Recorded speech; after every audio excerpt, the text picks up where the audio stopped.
A lot of times with the business owners, they have these ideas, they have these visions, and they want to get somewhere. However, they write everything down, but it's very incomplete. So what's gonna happen is I'm gonna give two people incomplete information, and then I'm also gonna add some friction when it comes to communication. Because a lot of times they think, they hear things, they want things, but they don't effectively communicate it to the team. So what I'm gonna do is I'm gonna limit the leaders from being able to talk to their teams. All right, here are the rules before you open this up. Once you open this up, you have to fold it back up and keep it in your pocket. You can't share it with anybody. So nobody can see this except for you. Your eyes only for each one. Do you have any questions on what's on there? Well, how do we know how to get to the park? Those are your instructions. Which park? Those are your instructions. Any park?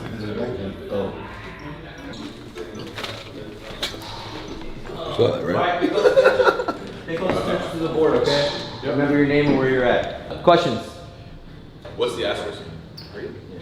You'll find out. What does it mean by there circle? You'll find out. Is there, do we have to remember the order? Just remember where you're at. Oh, by the way, this and all of this needs to come with.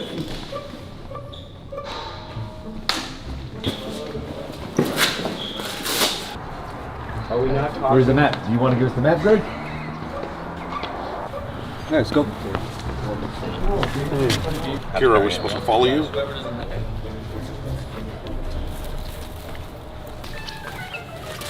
Watch out for them gators. Oh, you drop that coconut. Greg, give the map to whoever's most.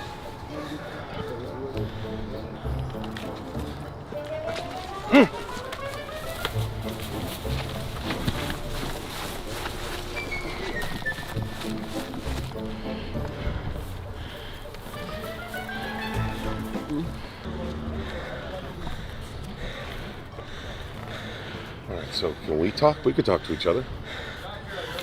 Who can talk? Can I talk? But you can't talk. He can't talk. Hey, everybody can talk but you, right? Mm-hmm. Okay. So you're trying to figure out a map? Mm-hmm. Are there any other rules we should know about? We don't talk. How Mm. many are there? How many? Are there 3 more The rules? leaders. 4 more? I bet in that moment they wish they could talk. They wish they could talk to their team, like, all right, this is how I want it, this is the way I want it.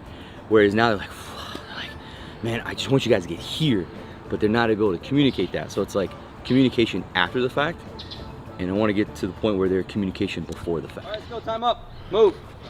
Move. Move. Okay. Move, motherfuckers. Hey, I think you and Kiro could talk to each other, bro. This is that over there, right? Why are you talking? I'm not allowed to talk to my team. No, you're not allowed to talk. Damn it. Pays to be a winner. Let's go. Pushing a little bit.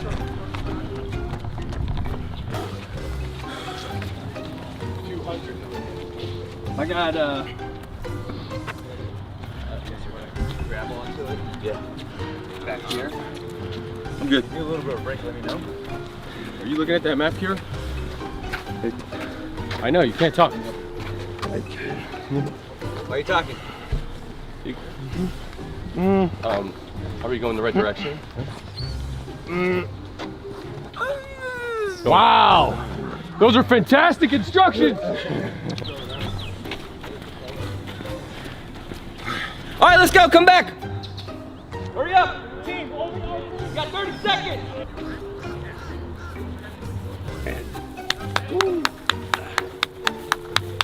Shit's on fire right now.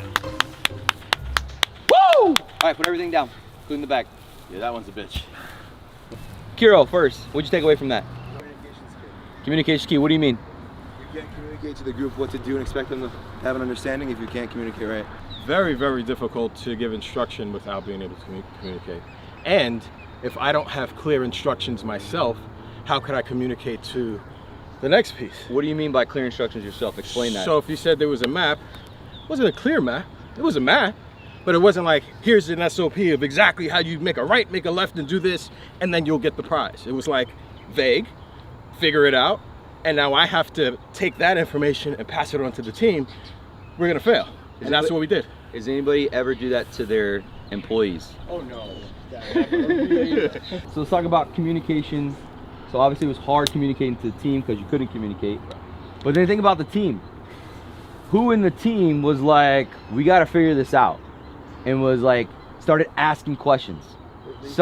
Went to the leader and said, hey, what are we doing? Where are we going? How do I do this? All these things, right? So when I came to Kiro initially to ask him a question and he's frustrated, he was like, Yeah. right? That's what came out. Instead of like, cause he's like, it's here, but like, when he starts doing some shit and he's painting the floor and fucking, I don't know what you're talking about. Did everybody notice he gave instructions very quickly? And everybody's like walking out there, what the fuck? Did you hear what he said? I don't know, did you know what he said? Are you know what we're doing? Right? But if we're not clear as leaders and we don't paint that vision very clearly, does that end up on our teams? Hey, where are we going? Why are we going there? What's the objective? Where were your teams? Behind. Behind you. Yeah. Right? So at some point there's a push and a pull, right? In the beginning, you may have to pull your team, but that should only be a little bit. And at some point you're gonna have to push them a little bit, nudge them in the right direction. But at some point they should be able to run without you. It's like riding a bike. You gotta hold them, and then they're like, you got it. You sure me? Let me go. Yeah. And then they're off. And then they're off. So they thought they were against each other. Yeah, because I had them set. I was like, pick one. They picked one, and But I was they like, made that assumption. yeah, That's so interesting. yeah. And isn't it interesting from a competitive perspective that we all broke out into our own separate teams? We were like, fuck those guys. And we're all trying to, versus collaboration. Where collaboration is the new currency, which we keep talking about. Like, he didn't actually give that instruction. That was just A mental map. Like that was just a mental map of how we see the world, which is that we see the world as a competition. And that's what happens. And what part is that? When I'm saying, hey, pays to be a winner, pays to be a winner. So what is that? That's all those outside people influencing you indirectly and taking you away from your, who every day pull you away from your belief that collaboration is the new currency. We didn't even know what that meant. And we've all had one particular voice that was exceptionally loud saying, it pays to be a winner. It pays to be a winner. It pays to fucking be a winner. It pays to be a winner. So then we developed this mentality like, fuck all these other guys, right? And we're only singularly focused on ourselves instead of trying to collaborate as a team. Welcome back, Novello Nation. Want to give you this quick update. So the Fed funds rate just did something that it's never done in, recorded time, which is that they have raised the Fed funds rate 75 basis points consecutively, meaning back to back. That's never happened before. So what does that mean, right? Because as agents, we have to understand the macro environment. And by understanding the macro environment, then we can therefore begin to give guidance that's appropriate for buyers and sellers so they can make decisions that allow them to accomplish their goals and objectives and are financially sound. So the Fed funds rate is the rate that banks borrow money from the Federal Reserve. And when banks have to pay more money to borrow money, then they pass that on to consumers, meaning that the rates that they charge for things like car loans or mortgages, therefore goes up. Now, how that affects us in the real estate game is that when the cost of money gets higher, then the pool of prospective buyers gets smaller, which logically makes sense. So someone who was approved just at the beginning of this year, let's say of like $800,000 at 3% mortgage rates, now over 6 and continuing to climb, will be, approved for somewhere around 600,000, right? And give or take a little bit. So that's a dramatic change in purchasing power. So everybody's been kind of pounding their, fist on the table and saying, oh, there's no inventory, there's no inventory, there's no inventory. Well, nobody's been really focused on the supply side of things, right? Excuse me, the demand side of things. So everybody's just been focused on supply. They're not focused on demand. And the Federal Reserve has made it very, very clear that their intention is to cool down the real estate market. And the way that they can do that is on the demand side. So when you make the cost of money more, therefore demand will shrink. And if demand shrinks, usually what happens is inventory goes up. And when inventory goes up, then traditionally prices come down. And that's what we're starting to see, right? Not only in my own business, because I'm still in production, also with all the coaching clients we have. We have 100 paid coaching clients, and seeing throughout the country that that's precisely what's happening. Homes are sitting on the market longer, having to get price adjustments, which is something new for agents. Haven't had to do that in the last 2 years, or at least 18 months in a meaningful way. Having to present offers that are less than the asking price. Haven't had to do that in a long time. So we need an accurate assessment of reality in order to produce a good outcome. That's what Ray Dalio tells us, right? From his book, Principles. So the accurate assessment of reality is this is really what's true. Now, I'm aware that there's a lot of information out there right now trying to spin that and say like, well, that doesn't mean things are bad, and 2 quarters of negative GDP, that doesn't mean we're in a recession. We're starting to try to change the definition of things. At the same time, what's very true is when we look at these economic factors, we have interest rate going up faster this year than they have in the last 30 years. We have record high inflation at 9.1%. We have a Fed funds rate now, even with the last rate hike, at only at 2.5%. And when you look historically, whenever there's been inflation this high, has been much higher than that. We have, stock market retreating and this deleveraging and other assets that were heavily leveraged, like crypto and things of that nature. The question to ask myself is like, okay, realistically, does it seem like with all of that data and information, are we in for a time moving forward of economic expansion and prices going up exponentially? Or are we beginning to pump the brakes and we're in for some economic contraction and some downward pressure on pricing? So it's not debatable. If you're in the business and you're doing a meaningful amount of transactions, you can already see what's happening. So what do we need to do to deal with it, right? Because Ray Dalio tells us in his book Principle as well. Shout out to Ray. More than welcome to have him on the podcast whenever he wishes and chooses. The formula is a dream plus dealing with reality plus determination equals a successful outcome. So a dream plus dealing with reality plus determination equals a successful outcome, or producing an outcome that's favorable that you wish to produce. So the question is which part of that equation is the hardest for most people? And let's say in this instance, agents. Is it a dream? No. Everybody has a dream, various different circumstances and props and players and things of that nature. So that's not it. Is it determination? People have various levels of determination, some more than others.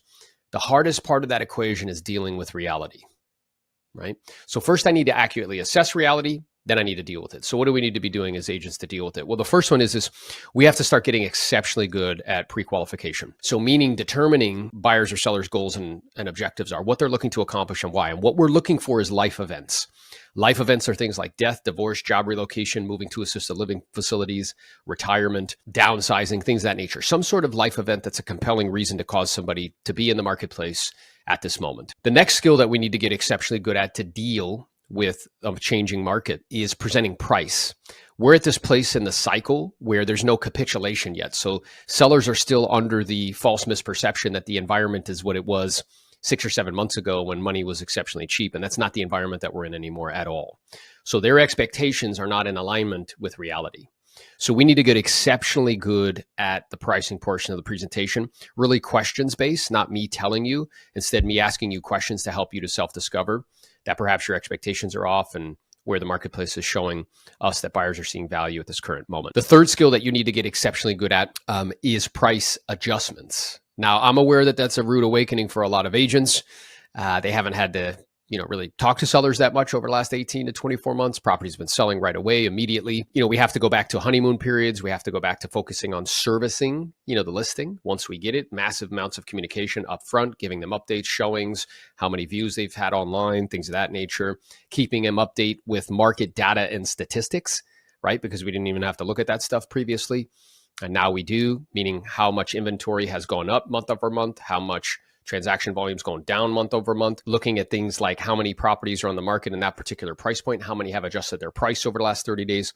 These are all data and statistics that you're going to need when you're having these conversations with regards to price adjustments. And keep in mind, each one of these that I'm mentioning to you is a skill. And we just went through an environment over the last 18 to 24 months that as an agent, you didn't have to be particularly skilled in order to sell real estate in high volume. And now, that's not the case. When times get tough, only the skilled get paid. So make sure you're one of those skilled people. And then the last skill that you're going to need to really work on and focus is presenting offers that are less than the asking price. We haven't had to be particularly good at negotiating. There's no negotiating if all offers are coming in at ask or higher. And now you're going to have to be very good at that skill, right? So, if you need help with that skill, you know where to find your boy. You can always leave a comment here. I do my best to answer. You could check me out online on Instagram at Aaron Novello or on TikTok at Aaron Novello. Somebody once told me if you can get 50% of the population to hate your guts, you could become president of the United States. You need haters because nobody has as much energy.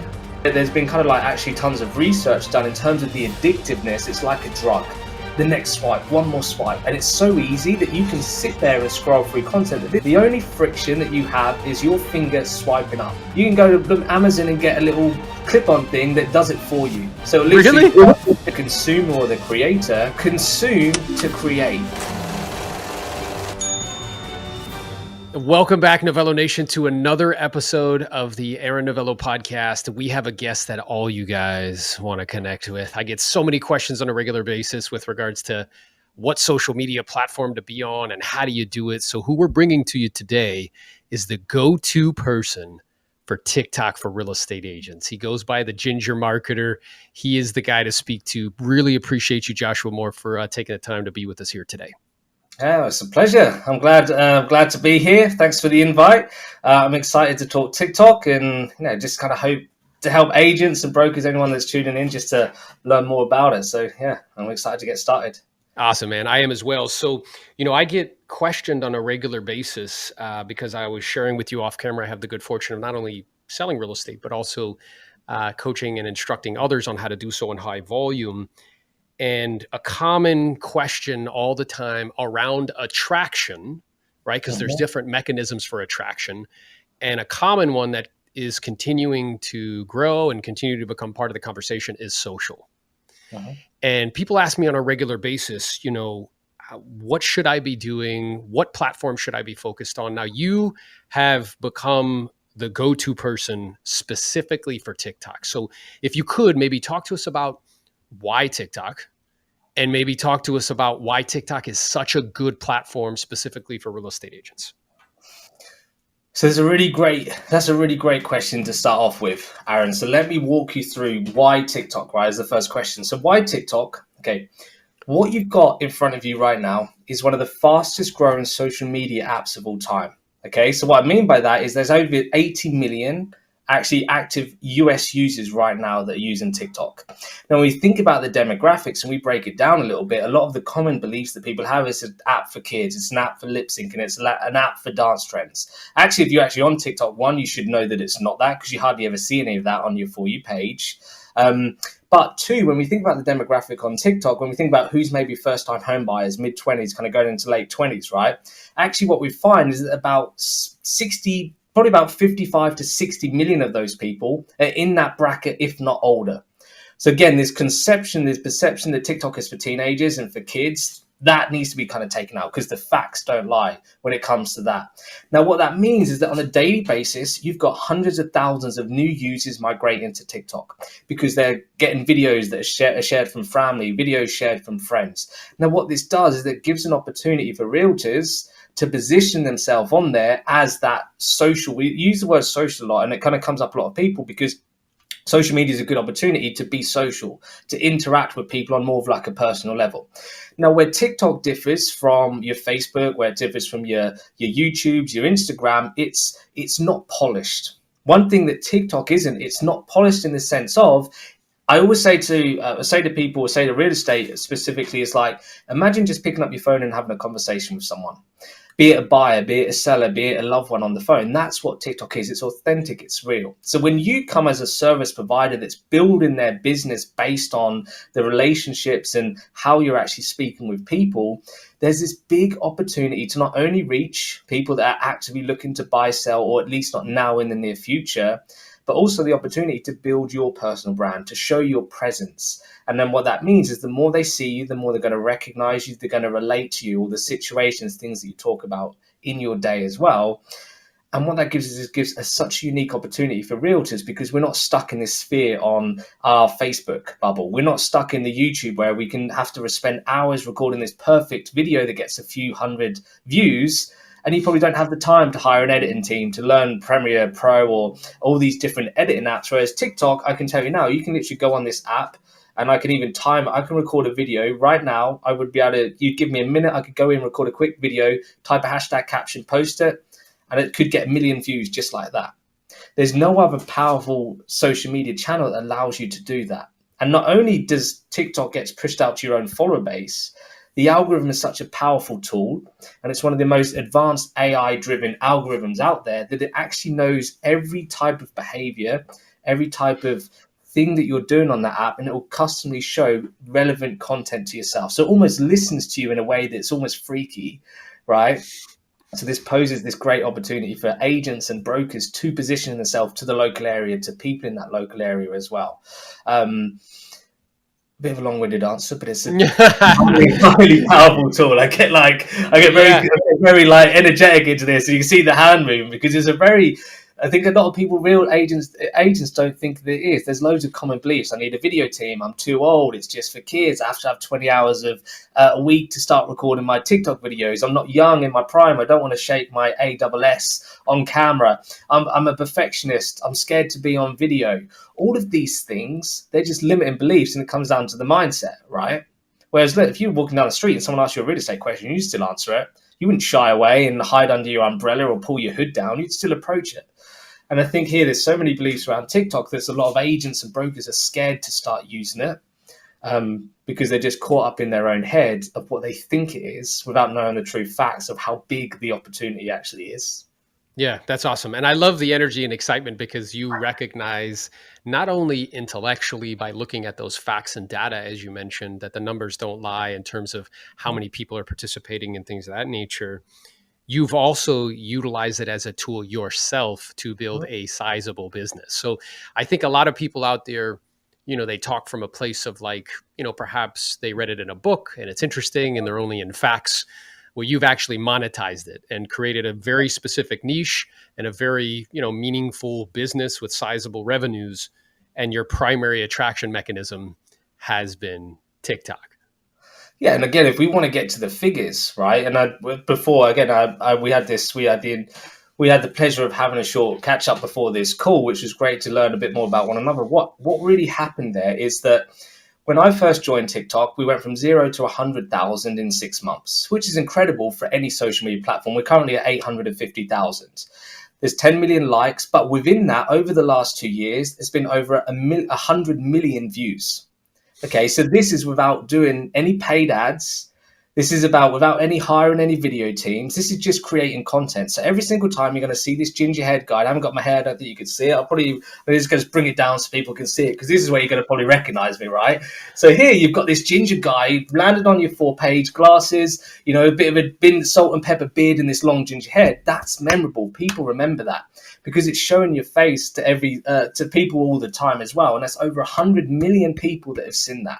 And there's that power here. And we talk about how 6-figure months from kind of like TikTok. As much as I want to talk about myself, I want to talk about actually a realtor that we're working with right now.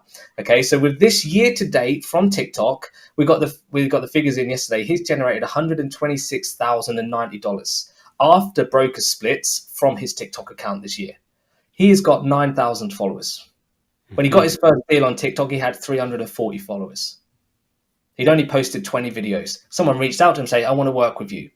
I want you to be this realtor because I like your energy. I like how you look on camera. I like how you're using this no BS approach that I see a lot of these realtors, with their blue collar white suits trying to sell me something, get the best commission in their pocket rather than look out for me, who's the seller, who's selling this home that I've lived in for my family for 20 years, that's really emotionally attached to me. You get me. You understand this thing that I'm going through right now. So I want to work with you. And I think here it's that business that can be built on TikTok.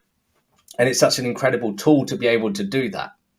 Now, but obviously you need the knowledge to be able to do that, know what type of content to create, know how you can then get them out of the platform, what type of messaging you're supposed to convey, how you can get your personality in across as well. But that kind of all comes into play as well. But as a business tool, as an organic business tool, which a lot of first-time realtors, if they're just starting out, limited budgets, they don't want to be spending too much money. You can make so much money without having to spend too much money. Yeah, and that's critical, right? And we were talking too off camera where it's like there's 3 components in any business. There's attract, convert, and deliver. And from an attraction perspective, what you just said was interesting about like the hundreds of millions of views or people that have watched your videos, this wild ginger guy doing his thing. What I'm aware of is that known is better than best. Exactly. I heard that from Grant Cardone. And when he said that, I was like, that's so interesting. Where the fact that people know you and they know who you are and they recognize your face. And he also says, like, if you don't know me, you can't flow me. So meaning like, if you don't know me, you can't pay me.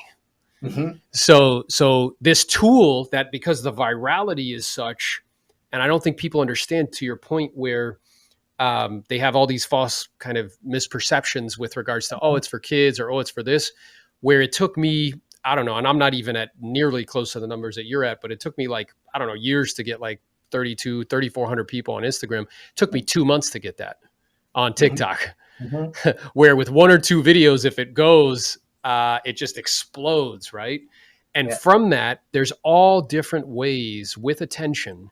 There's all different ways to monetize that. It might be, you can monetize that for leads, right? As far as a real estate business, you might monetize it with, if you're with a company that allows you to do like downline, like EXP, like I'm with, you can monetize it in that way. If you have a course that you can sell, you can monetize it in that way. So what I'm hearing you say is just is like this unbelievable free, like crazy viral platform that if you just spend some time, energy, and effort on, you can get a lot of attention, and then you can figure out how to make money with that attention. Well, let me ask you this, Aaron. If I was to say I can get you 4,200, say 4,200 leads, how much would you pay for 4,200 leads? You'd be like probably tens of thousands of dollars, right? Yeah. Maybe sometimes hundreds of thousands of dollars, depending what industry you're in. What if I was to tell you that one of our students last month put out a free guide about it was about the home buy and the home selling process, and that got him 4,200 leads within 6 days. Wow. That's the power of, versus you'll be setting up ads, you'll be pushing out ads and all this kind of stuff as well. But it was literally all he did was screen record the actual guide and just walk through, and just in a TikTok video, like a live walkthrough, right? But it was so compelling the way that he did it, that people really just, hey, I've used this call to action. And as you mentioned here, you can do the downline, you can do the leads, you can even sell merchandise. We've got another realtor who's selling a Texas hat because he wears it in all of his TikTok videos, and he just makes hundreds of dollars just from that little thing as well. You've also got your coaching, right? Maybe you're looking as a broker to attract more agents, but instead you might want to do an actual coaching like you do, Aaron, when you're helping other kind of realtors and something as well. So there's so many ways that you can monetize. That's outside of pushing them outside the app. They also have in-app where you get the creator fund, you go lives, people can send you gifts. You can still make money within the app as well. So it is a powerful tool to be able to then use it as that attraction. And then on to your point, especially with reference to Grant Cardone, is like that no. A lot of realtors are chasing the no, like, trust, right? But in able to get that like and that trust, they first need to know who you are. Because you don't trust no one, you don't trust a stranger. So they need to know that you exist. That's why a lot of realtors, fearful of getting started because they're going to make a mistake. I'm going to look stupid. It's not perfect. But again, what I'm going to say and reference to your point is that that belief, that misconception, it doesn't have to be that way. And that's where a lot of realtors get stuck because they think it would have to be that way, which often is what takes a lot of the time. Because they're always editing, they're changing. I'm refilming myself. My hair looks out of place. My glasses are a bit wonky. My teeth, I've got something stuck in my teeth. I see that as a win. Because you know what? If you got something stuck in your teeth, you got something stuck on your shirt here, people are going to comment on it. And the more they comment, the more it's going to get pushed out in the algorithm. I call it the hidden Easter eggs, right? And there's been times when I've gone live, I've got a bit of ketchup on my shirt, 100 comments like that, you know? I need to start squirting ketchup on my shirts before videos, man. So, so this is great. And then my question is, so you specialize, you're the go-to guy for TikTok for real estate agents. You've niched down on that. So, and I know that you guide and kind of coach people on specifically on how to create content. So what would you propose or suggest? And I know you're not going to give them everything, but it's like, what would be like one or two tips that you can give people? Like, hey, do this, don't do this. Mm-hmm.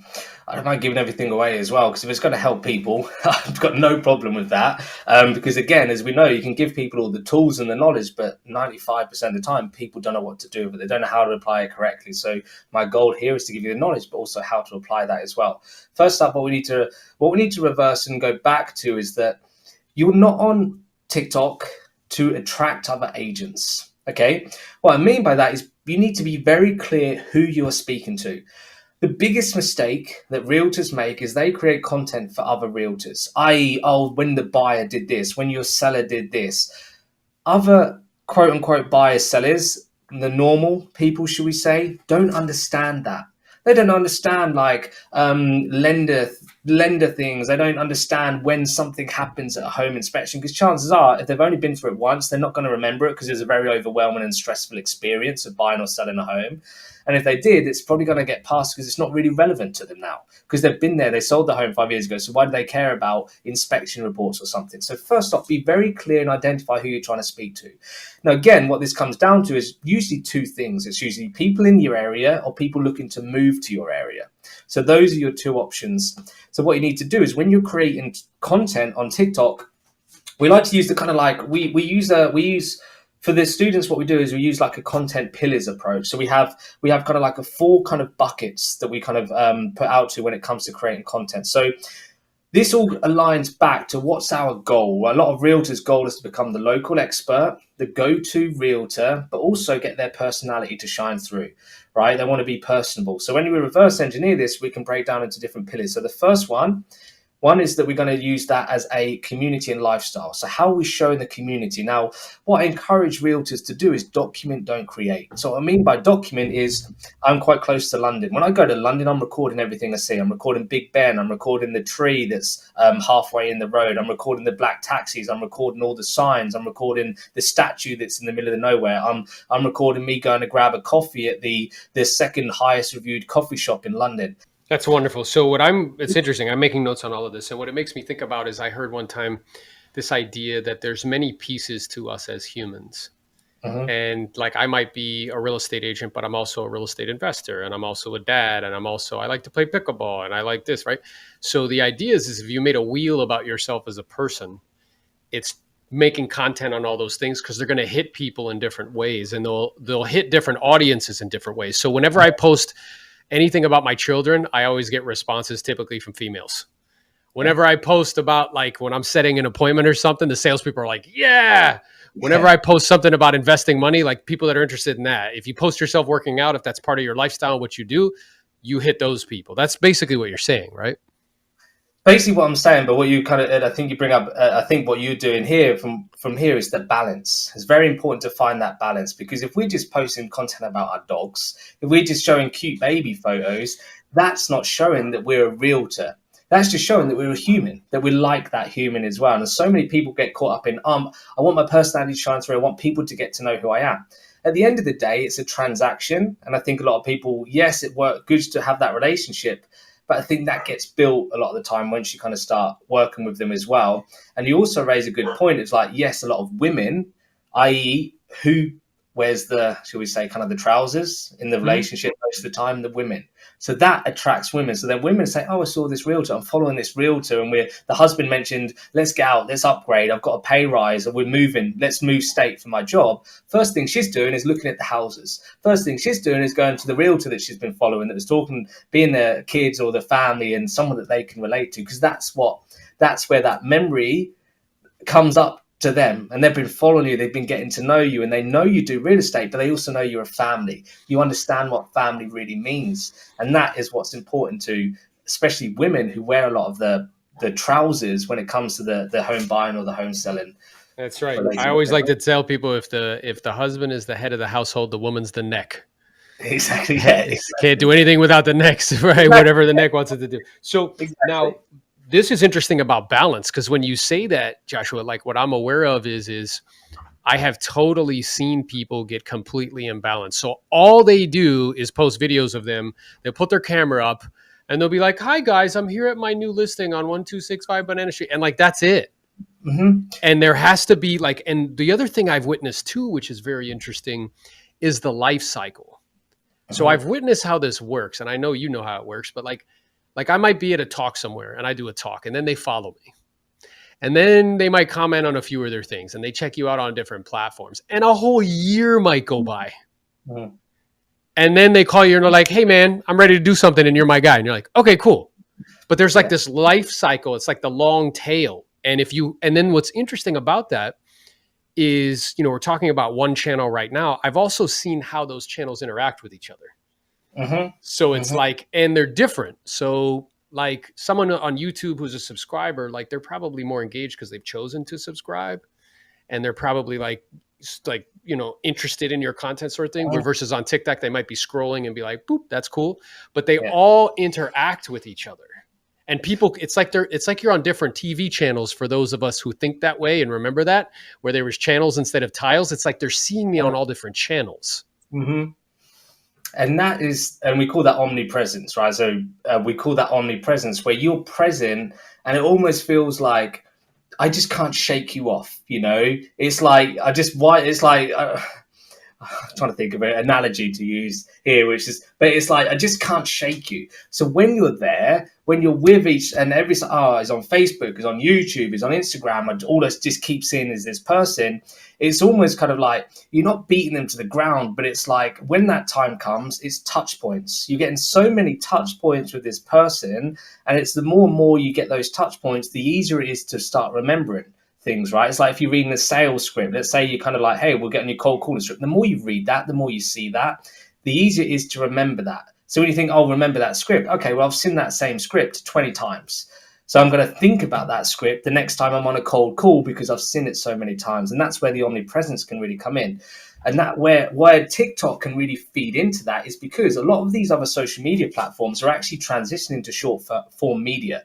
Because of TikTok. Exactly. We had our IG Reels where they actually come across and they emulated TikTok. There was a time actually when TikTok and these IG Reels were just launching, you used to be able, or you can still kind of link your IG to your TikTok. They actually stopped that because they didn't want people migrating across to IG. But when you go to IG, what you're going to notice is TikTok watermarks all over. Because now people are aware that if I create a 15-second video for TikTok, I can put that in my Facebook Reels. I can put that on my Facebook Stories. I can put that in my YouTube Shorts. I can put that in my Instagram Reels. I can put that in my Instagram Stories.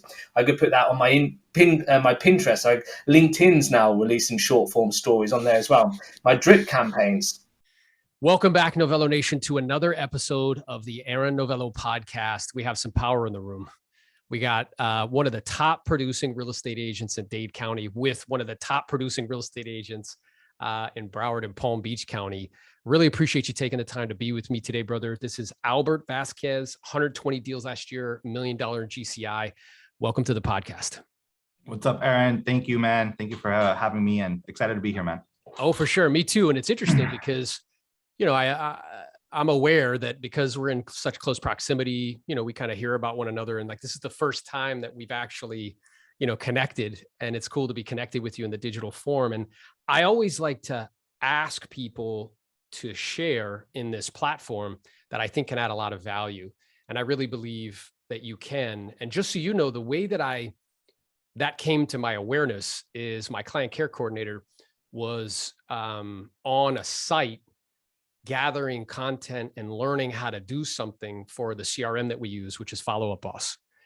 And she was like, hey, there's this guy, his name's Albert Vasquez. I'm like, I've heard of that guy. I know who he is. She's like, yeah, he's on there like doing videos, like showing people what to do. And we actually learned a lot from those videos and now have implemented them into our kind of processes and procedures. So that's why I was like, hey man, let's get him on and have a conversation. So briefly, if you can, kind of share with us your journey into real estate. We were talking a little bit off camera. It's pretty interesting. I think a lot of people can learn from that and be inspired by it. And then we'll get into, you know, a CRM and why it's important and why we use what we use.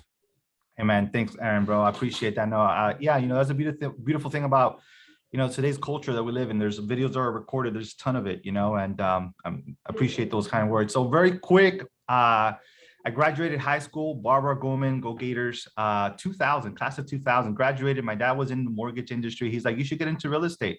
I was 18, didn't know what a mortgage was. This is not a joke. This is not like a thing you say, like, literally, I'm studying and I'm reading the definition of a mortgage. I'm like, I don't get it. Anyways, failed my real estate exam between the ages of 18 to 22, like about 7 or 8 times. But I wanted to get started. So I started, you know, being a receptionist, honestly, front desk for a real estate broker. And from there was a job positioning at one of the title companies, and actually was an attorney. And the attorney, I started being a receptionist as well, just answering phone calls, doing simple stuff. Then little by little started processing a file and had all this kind of go on. And long story short, I got really into title, became a real estate paralegal.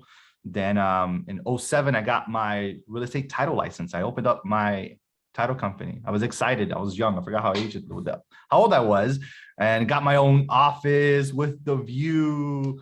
Bro, it was awesome. '08 happened, and it was a profitable business. It's not that it wasn't profitable. I worked really hard, door knocked, door knocked business centers, door knocked neighborhoods. Notice that as I was talking to a lot of consumers, they were really onto, okay, let me work with you. But a lot of them I lost that control when a realtor came involved, because as a title agent, I couldn't really be their realtor. So even though I was making these great presentations and they wanted to work with me, if the realtor decided not to, then I lost that. So, I was like, 2008 was here. I'm like, well, I've been in the industry for a while. Part of my issue that I didn't pass was I didn't understand any of this. And I was just a horrible test taker. So I went back at it again in October of 2008, passed it. And '09, for the brokerage that we joined, we were the #2 agent for that branch. And it just kind of skyrocketed from there. In 2015, just kind of make it real short and simple. 2015, my daughter was born. This is a phenomenal year for me because my life changed for the better. I was married in 2010. That was also a very life-changing moment for the good, and it was awesome. But 2015, my life can't have the same schedules. Prior to 2015, if I'm working somewhere around the area, I get a call at 7 o'clock or 8 o'clock. I mean, it's just right around there. I don't have to check. I don't have to put the baby down, do anything. So I could just bounce, 2015, that changed. 2015, I joined Keller Williams and heard the concept of teams for the very first time. I was like, what? How has this been hidden for me all these years? And wanted to build a team. And got our first official, even though the thought and the idea was born in 2015, the actual first team member really joined like at the end of 2017. And during that, I had to do a lot of research. I'm an S&C type of personality. I like to get systems ready. So my thought process was, I don't want to have my first agent join our team if I didn't have any systems and benefits for them to be on the team, not just for, lead sakes. So that happened, and we've been soaring, so. That's awesome, brother. So, I love that I wrote down that you failed the test 7 times. Yeah. And that's just like a testament to kind of persistence and just not stopping, which, as you know, is definitely required in this game. So, okay. So then you were off to the races and stuff. And then at what point did you recognize that having all of your data, which really increasingly that's becoming very important, having all of your data and information with regards to leads and past clients and things of that nature in one place was important? Because I don't know about you, like my tendency in the past is like, I was with sheets of paper and like all that stuff. And there was a moment that clicked. I was like, okay, like this needs to be all housed somewhere electronically. So when was that for you, and what caused you to come to that conclusion? So funny story.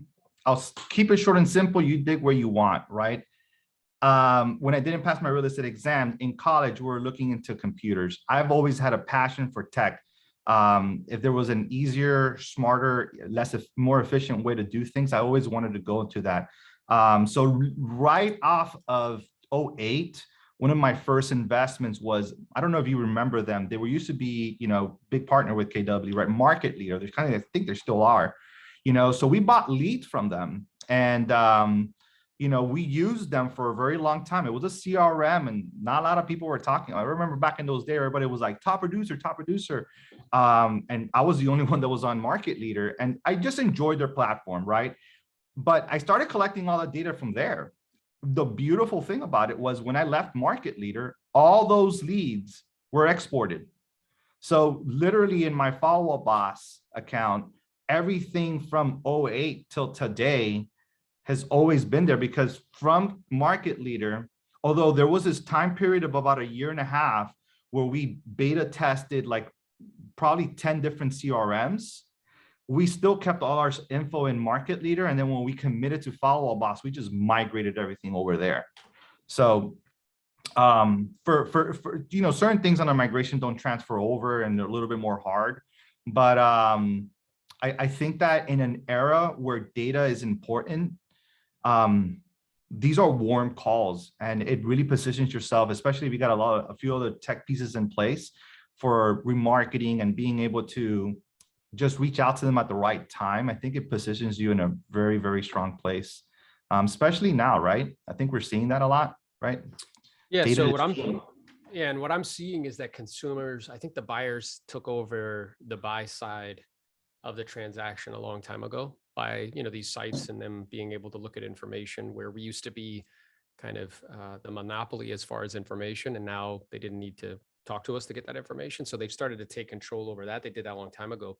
What I'm seeing over the last 2 years is that the sellers are starting to take control of the selling experience, where they're going online and kind of making decisions about who they're either going to hire or at least interview based on what they're seeing, right? And for those who see that and can position themselves accordingly, they'll still get their unfair share. For those who don't, then they won't.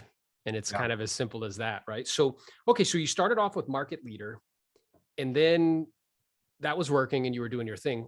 And then it sounds like you did a lot of due diligence because there was something about that that was just not working for you. And you're like, hey, we need something better. So what was it that you said to yourself there? Like, what was it that you needed that was better? And why did you like go through such huge levels of due diligence? Because I really don't think, Albert, most agents think they hear somebody say something like, oh, market leader's where it's at, and they just do it. Or like, oh, follow boss is cool, and they just like run into it and spend it, and then they never use it. So like, what was it that for you that was like, okay, I'm going to spend like a month doing due diligence on these platforms before I choose one? Yeah, so you got to put yourself in my position that 2015 is when I first found out that there was teams. Honestly, this was hidden from me. I really didn't know about real estate teams and how they functioned. And Market Leader was a great platform. I give them a shout out, but what ended up happening was that for the level of accountabilities, I started being exposed to different platforms and different ideas. It was just kind of like one of those days where you wake up and you're like, I wonder what else is out there. And I started looking at some of the other ones, and it wasn't so much so that Market Leader couldn't do something at that particular point.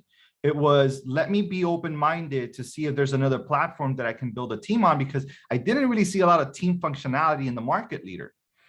So at first it really was, how would I be able to do what I was already doing by myself? Because, things that I missed out on, in 2014 and 2015 by myself, I was top 1% of realtors in Dade and Broward County. So I wanted to be able to do what I was doing and being able to position that for the agents to do that and have like accountability and transparency.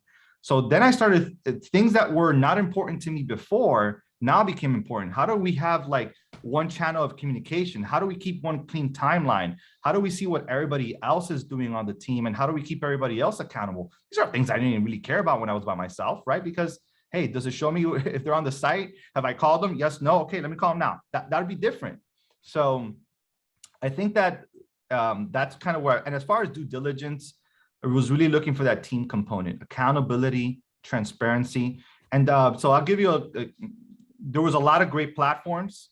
Our due diligence period, by the way, I know this may sound overkill.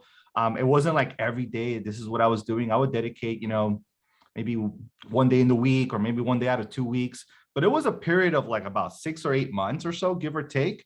I kid you not, and some people may laugh at this or think that that's wrong, but I spent over $15,000 doing all that because we have to test some of these things. And there's some platforms that had great features. There were great features, but you know what's something that doesn't get talked about?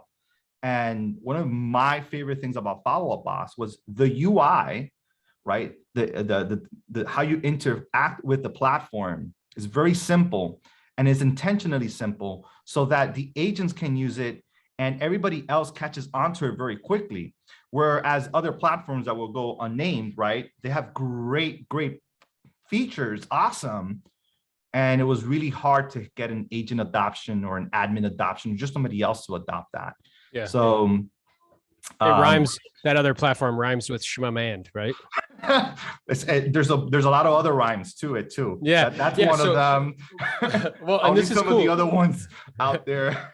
Yeah, and I appreciate your candor. So what I'm aware of. There you go. Yeah, it's perfect. And what I'm aware of, which is really cool, I'm writing stuff down, is that like I had somebody explain it to me this way, and clearly you can see that. What I think is interesting, what I wrote down is you were asking yourself a question, which is, you were actually looking for a platform to build a team on. I think most people view a CRM as a place to house content, like a digital filing cabinet. And I believe, based on what you said to me, because language is a reflection of belief, is the way that you see it, yeah, it has that component to it, but it's actually a platform in which to build the team on, which is a different way of thinking about it, right? Yeah. I'm also aware the other thing you wrote down is that, or the other thing you said that I wrote down, is that part of the reason why you chose Follow Up Boss is that you used the word, what was it, IU or UI? The user interface. Yeah. Yeah. So for those who aren't like, you know, techie and nerdy that way, like a UI is a user interface. And you're saying that the user interface is intuitive and it's simple. So it makes it easy for everyone to adopt. And why that's so important is I just added a client care coordinator to our team, and she used to manage databases for the NSU museum down here. So a huge museum. Oh, nice. And what she told me is that the problem with databases is that people don't use them. I said, what do you mean? She's like, there's different departments. They all use their own thing. None of it speaks to each other.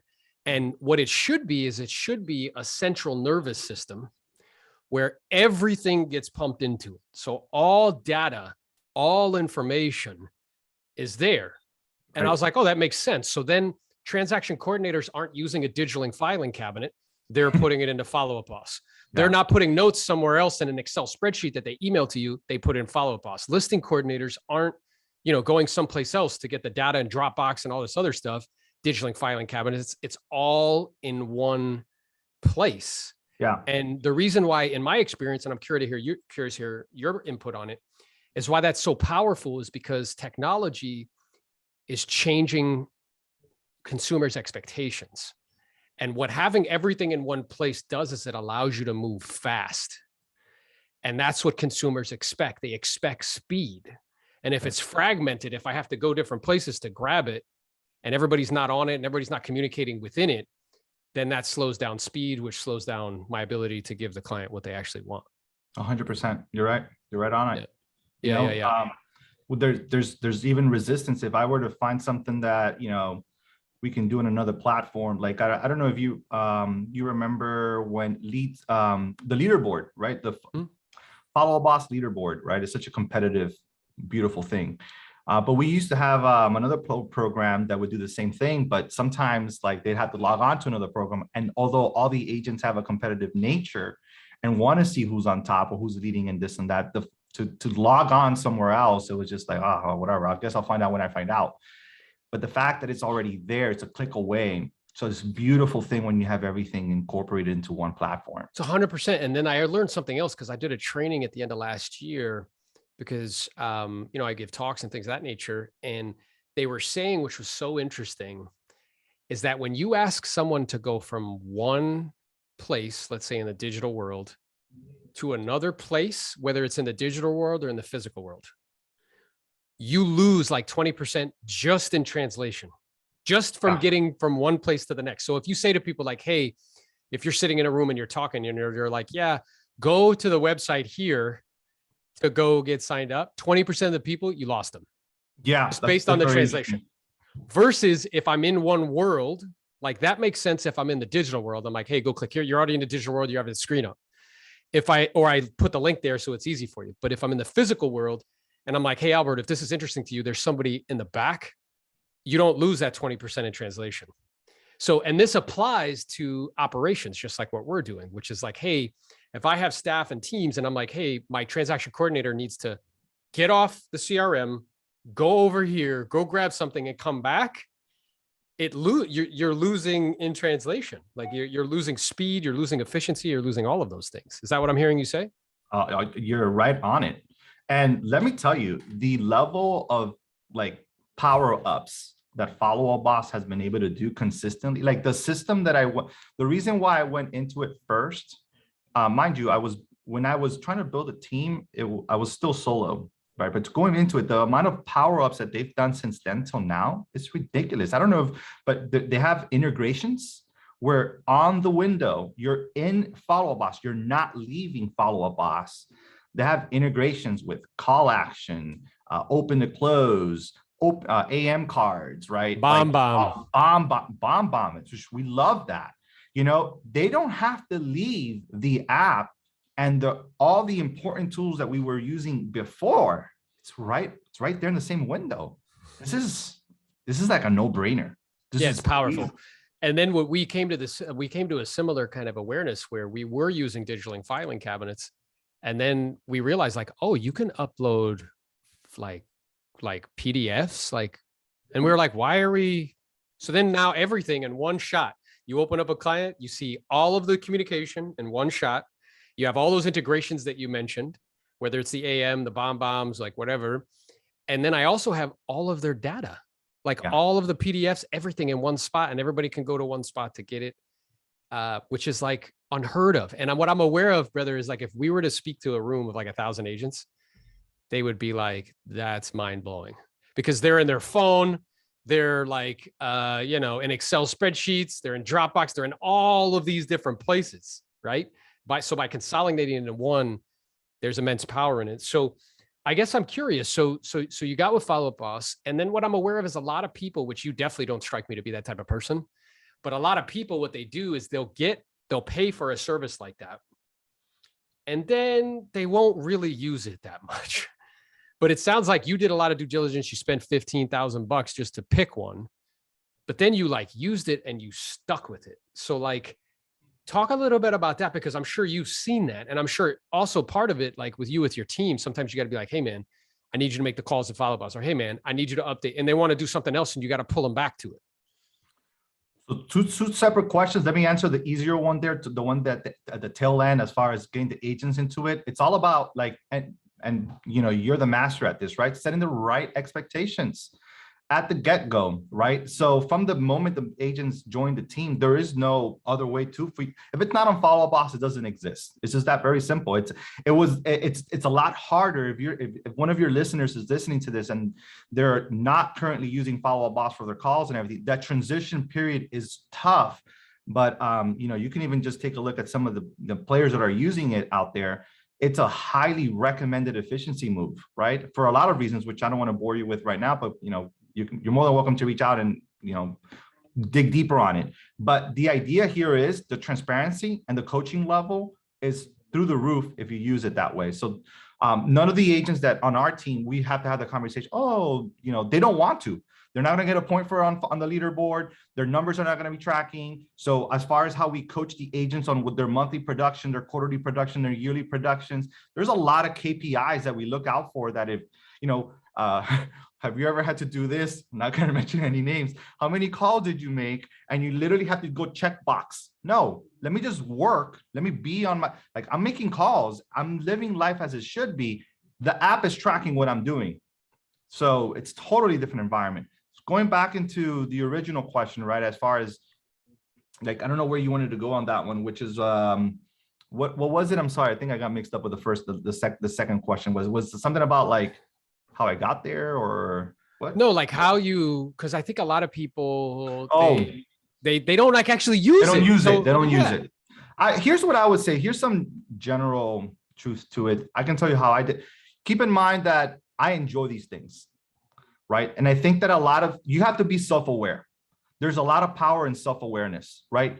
You have to hire towards your weakness. So two things are going to happen. You either love the building and the systematic, and you like to being the engineer of these type of things, at which point you just, time block an hour a day or 2 hours a day. Be intentional about it. Let it be on your calendar, schedule it, do it at that time, put a priority into it, and then do it. And if it's 1 hour a day, then do that an hour a day. Reach out to other people, right? If it's not to your strength, look, a Follow Up Boss is a powerful community. There's a lot of people that you can connect with that are willing to connect and build the stuff out for you.